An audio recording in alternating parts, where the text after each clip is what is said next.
So I'm interested to see what Liam's got to say about guest avatars, and I think it's really crucial, isn't it, to pin down who you want to attract into your properties. That, if you do SA, it doesn't mean you all do the same thing. We all have very, very different businesses, and understanding your customer, I suppose, is really key, especially when it comes to direct bookings. So guest avatars is something that I'm going to be taking notes on.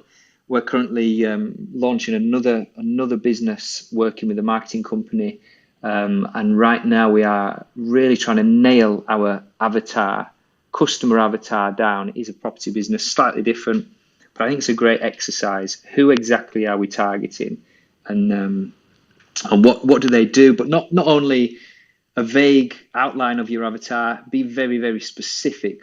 I said to Nick the other day, who is our avatar? Where do they sort of socialize? Where do they use social media? What times might they use social media? What's their friend circle like? What kind of things do they like doing? What's their age? What's their friends' ages? I think the more specific you can be with avatars and things like that, the more you can answer what they might need with your product. It's something I'm really interested in. It's part of the marketing for businesses. And if you don't know who you're marketing to, how can you offer the value that person wants? JP, just to jump in there, do you use your current data to kind of outline what that is? When you've got a client staying in one of your properties, what data do you collect from them? I mean, from a GDPR standpoint, but I mean, do you get that age? Do you understand where, if you could go back for the last 12 months of your business, could you say the average age of our guest is 42? Got you. Yeah. Well, I'm a granular person, Chris, and good to speak to you, by the way. It's been about a month since you've touched base, and I had April off Clubhouse. But let me answer that question then. So I alluded to this last night. We are in the process of bringing our management in-house. One, because I wasn't happy with the standard. Two, because we're at a stage where we're ready to. And three, because I'm a granular person to an annoying level, and I want to know everything that you've just mentioned. One of the first tasks I got the VA girls working on was trawling the data going backwards through all our reservations.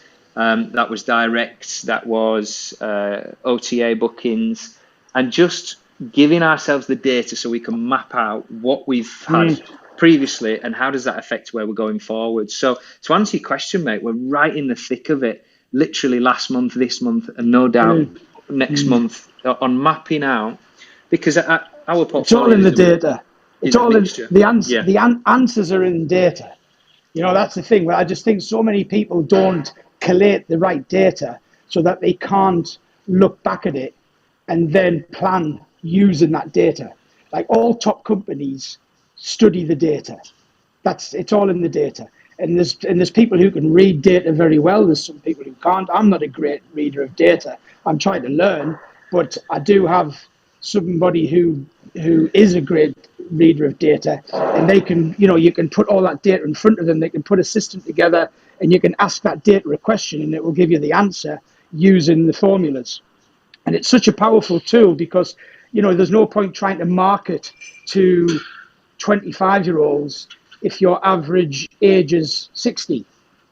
And these are such important information to have at your fingertips when you're thinking about what marketing you're going to do in the next 3 months, how you're going to attract the people that you're looking for. So I think a lot of people today, they don't use the data that they have to the best of their ability, and I think that should be something that we should all be looking at, trying to get more data systems to be able to analyze the data that we have to help us move forward in our business. Having a blast, gonna get it on the Bruce Lee podcast. Bruce Lee like Bruce Lee, cause it's so hard and the T is loose leaf. Making up those rhymes, don't write it, just do it loosely.